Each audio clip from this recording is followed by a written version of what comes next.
Sa kabilang banda, si Liam. Bago magsimula ang wedding. Naiinip na ako, nasaan siya? Darating daw siya dito 2 minutes ago. Okay, I know I am really punctual about time but who gets late on her wedding day? Nagsimulang tumugtog ang musika at ang lahat ng atensyon ay napunta sa bride, my wife-to-be. Si Aliyah, na magiliw na lumakad nang magkahawak kamay sa aking ama. Nakatingin lang ako sa kanya, nabigla ako, hindi ako nakapagsalita. Napaka-inosente niya, parang anghel na naglalakad sa lupa, isang anggulo na magiging akin habang buhay. Naramdaman ko ang mga luhang nagsimulang mamuo sa gilid ng mga mata ko, pero hindi ako makaiyak. May paparazzi dito kaya, dali-dali ko itong iniwas. Nang makalapit na siya sa akin, hinawakan ko ang kamay niya at hinalikan ng marahan ang mga buko niya bago siya pinatayo sa harapan ko. Nagsimula ang pari sa kanyang mga salita, at hindi ko na siya pinansin dahil abala ako sa paghanga sa babaeng nakatayo sa harapan ko. At gustong-gusto ko ang epekto ko sa kanya, nagawa ko siyang mamula. I made her suffer and I am ready to make it up to her for the rest of my life kahit na sinabi niya na napatawad na niya ako, pero gusto kong ibigay sa kanya ang lahat ng happiness at love sa mundo. Sinabi ko bang love? Mahal ko ba siya? Naputol ang pag-iisip ko nang ang pari na iyon na ngayon ay bumaling kay Aliyah at tinanong siya. Do you Aliyah, take Liam Parker to be your lawfully wedded husband? Nagtama ang mga mata niya nang sabihin niya, I do. Lumingon siya ngayon sa akin, bago ako tinanong ng parehong bagay. Do you Liam Parker, take Aliyah, to be your lawfully wedded wife? Walang pagdadalawang isip kong sinabi, I do. Hindi na ako nag-aksaya ng oras sa pagsara sa pagitan namin at kinulong ang kanyang baba, at marahan siyang hinalikan habang ang mga tao ay nagpalakpakan at nag-cheer para sa amin. Officially mine, mahinang bulong ko. I'm all yours, sagot niya na ikinatuwa ko. Hinalikan ko siya sa noo bago ko pinagsalikop ang aming kamay at sabay kaming naglakad habang masayang nagpalakpakan ang mga tao sa magkabilang gilid namin.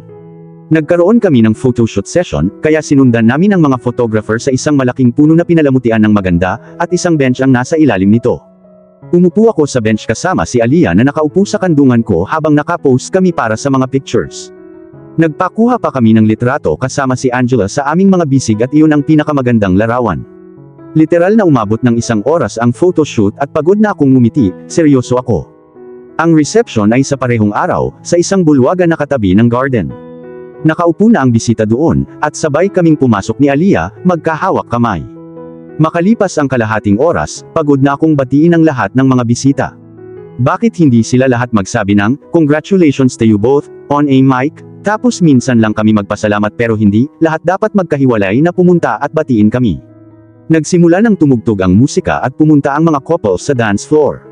Lumapit sa amin ang daddy ko at sinabing, Can I steal the bride for a moment?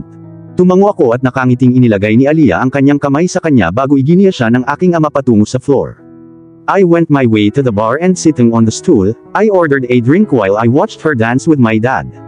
Masyado akong abala sa pagtingin sa kanya kaya hindi ko napansin ang presensya ni Amanda sa tabi ko. Stop looking at her as if you in love, sabi niya. Hindi inaalis ang mga mata ko kay Aliyah, sinabi ko. Paano kung totoo? Sinulyapan ko si Amanda para makitang may suspicious look ang ibinibigay niya sa akin. Is it a sin to fall in love with your wife? I questioned her making her jaw drop. You love her. More than anything else. Love na ako sa kanya, actually matagal na akong in love sa kanya, pero na-realize ko ilang oras na ang nakalipas.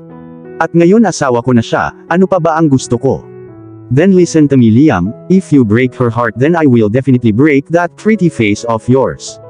The last time I checked, you were my sister, right? Unfortunately I am your sister. I always wanted a little sister but then you had to born so, I had no other option than to accept you as my brother but now, she is my sister.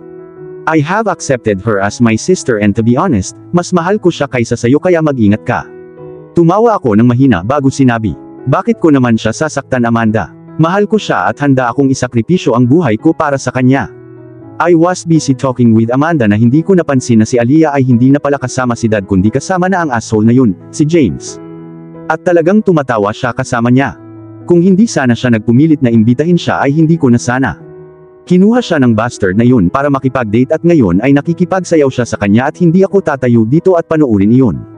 Mabilis akong naglakad papunta sa kanila at habang nakatalikod si Aliyah sa akin, hindi niya ako nakita pero nang makita ako ni James ay nagbago ang ekspresyon niya dahilan para mapait ang tingin ko sa kanya. Mukhang napansin ni Aliyah ang pagbabago ng ekspresyon niya nang tumalikod siya at nabangga ako.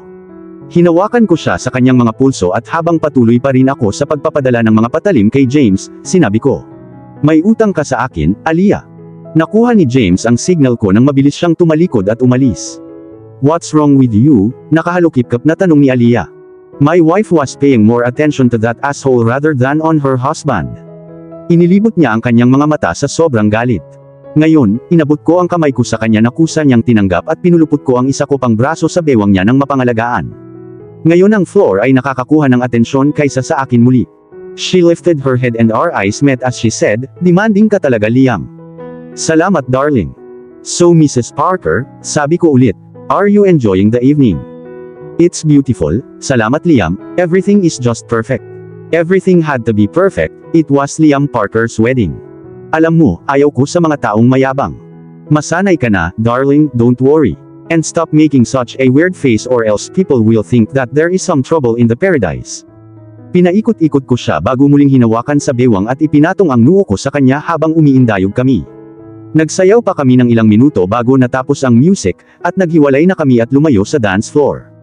Nang maglaon ay nag-cut kami ng cake, naghapunan bago tuluyang natapos ang reception.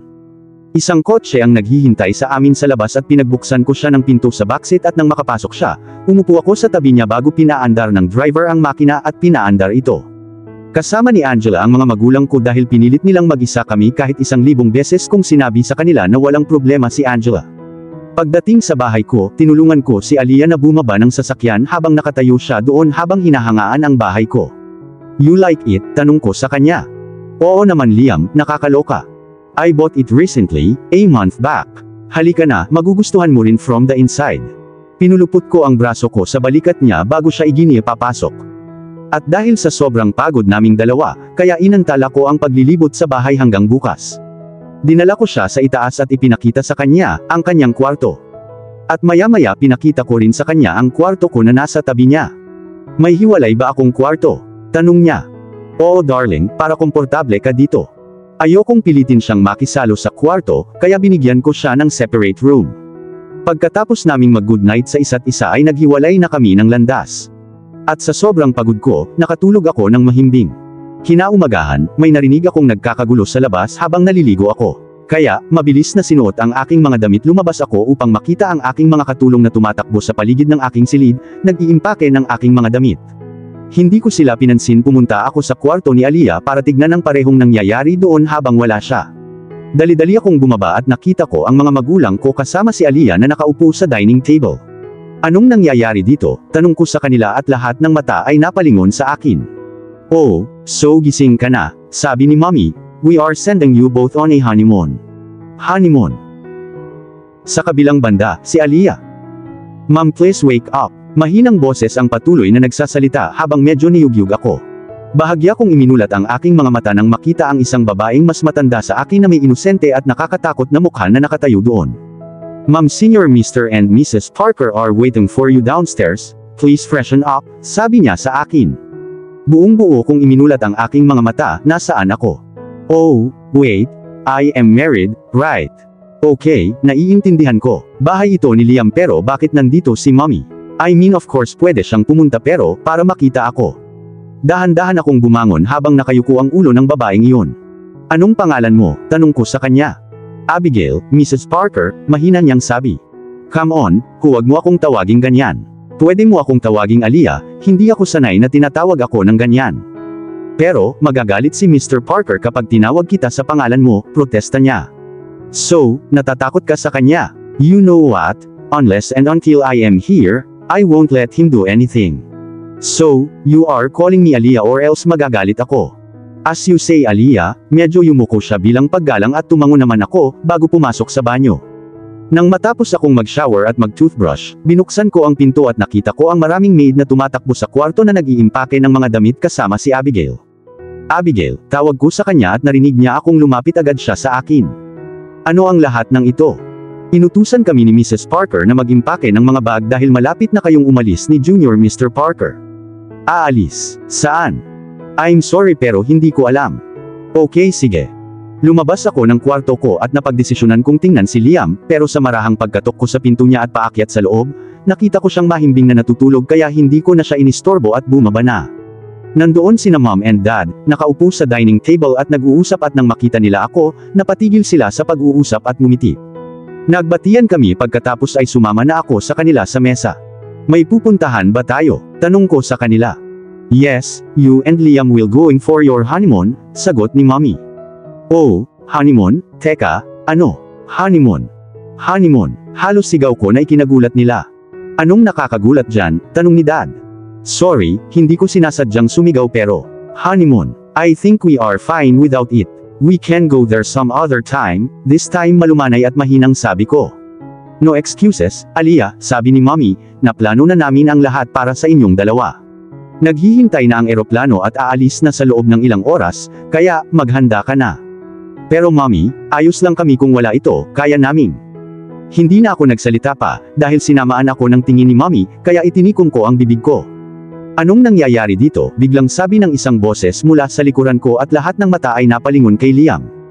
Oh, so gising ka na, sabi ni mommy, we are sending you both on a honeymoon. Nakatayo doon si Liam na may pagtataka sa mukha na para bang piniprocess ang sinabi ni mom. Tila namulat sa kanya ang realisasyon ng ang kanyang naguguluhan na tingin ay napalitan ng pagkagulat. Honeymoon, sabi niya sabay upo sa tabi ko. Yes, honeymoon. Am I speaking Italian? Tanong ni mom. Pero bakit? I mean, hindi namin kailangan. Lumingon siya sa akin at mahinang bumulong ako sa tenga niya. Believe me, I have been trying to tell them the same thing for the past 10 minutes. Binigyan niya ako ng makahulugang tingin at nagkibit balikat ako. Dad, sabi ni Liam, try to understand besides, hindi rin namin maiiwan si Angela dito. Liam, sabi ng dad niya sa tono na nagsasabing that it was the end of argument. You both don't need to worry about Angela, we can take care of her and Amanda is also here, mom tried making us understand. And Liam, sabi ulit ni dad, kailangan nyo ding dumalo sa isang business party doon. Tumango si Liam bilang tugon pagkatapos ay tumayo na silang dalawa para umalis, at tinawag ni dad si Liam sa isang tabi para sa ilang pag-uusap na iniwan akong mag-isa. Hinintay ko lang siya sa mesa at sa pagbabalik, ang una niyang sinabi. I'm really sorry Aliyah, alam kong hindi mo gusto ang lahat ng ito ngunit tulad ng nakita mong hindi sila handang makinig. Hinaplos ko ang pisngi niya at sinabing, okay lang Liam, naiintindihan ko. And, I won't mind a little vacation. Nakangiti niyang sagot at inalis ang palad ko sa mukha niya, hinalikan niya ito. Get ready darling, the flight will take off soon, sabi niya at tumalikod na pero pinigilan ko siya sabay sabing. But where are we exactly going? Binigyan niya ako ng smirk at sinabing, ito ay isang surprise, darling.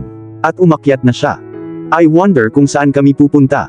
Paris. Masyadong romantic diba? Then, maybe, Caribbean Islands. Arg. Let it be. I will get to know on reaching there. Nakarating ako sa kwarto ko at mabilis na nagpalit ng komportable para sa paglalakbay. Isang simpleng t-shirt at leggings. Naayos na ang mga bag ko, at ibinaba na ng mga katulong sa sasakyan. Ready? Tanong ni Liam na inilahad ang kamay niya para kunin paglabas ko ng kwarto ko. At tumango ako bago inilagay ang kamay ko sa kamay niya. Naglakad na kami papunta sa kotse habang pareho kaming nakaupo sa backseat habang nagmamaneho ng sasakyan ang driver. Pagdating sa airport, hindi kami dumaan sa karaniwang daanan para sa lahat sa halip ay umikot ang sasakyan at maya-maya, natagpuan ko ang aking sarili na nakatayo sa harap ng pribadong jet. Isang metallic black color jet, wow.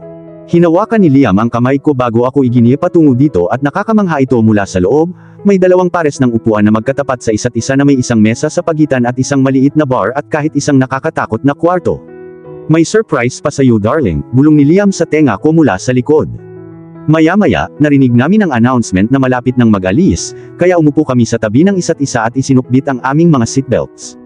Nagsimulang gumalaw ang eroplano at kahit ilang beses na rin akong nakasakay sa eroplano pero sa pagkakataong ito ay medyo nakaramdam ako ng takot habang papaalis ito, kaya, hinawakan ko ng mahigpit ang hawakan ng upuan at pumikit. Napansin yata ni Liam na natatakot na ako kaya, hinawakan niya ang kamay ko at pinisil-pisil para mapahinga ako. Hindi nagtagal ay nasa itaas na kami ng ulap at doon lang ako gumaan ng kaunti at tinanggal ni Liam ang kanyang kamay. Pagkatapos ay tinanggal niya ang hawakan na naghihiwalay sa aming mga upuan at kinalas ang aming mga belts ay ipinulupot niya ang kanyang kamay sa aking balikat, habang ako ay yumakap palapit sa kanya. Every time I am in his arms, I feel so comfort and secure. Hindi mo ba talaga sasabihin sa akin kung saan tayo pupunta? Tanong ko sa kanya habang nilalaro niya ang buhok ko. No darling, if I tell you, it won't be a surprise anymore.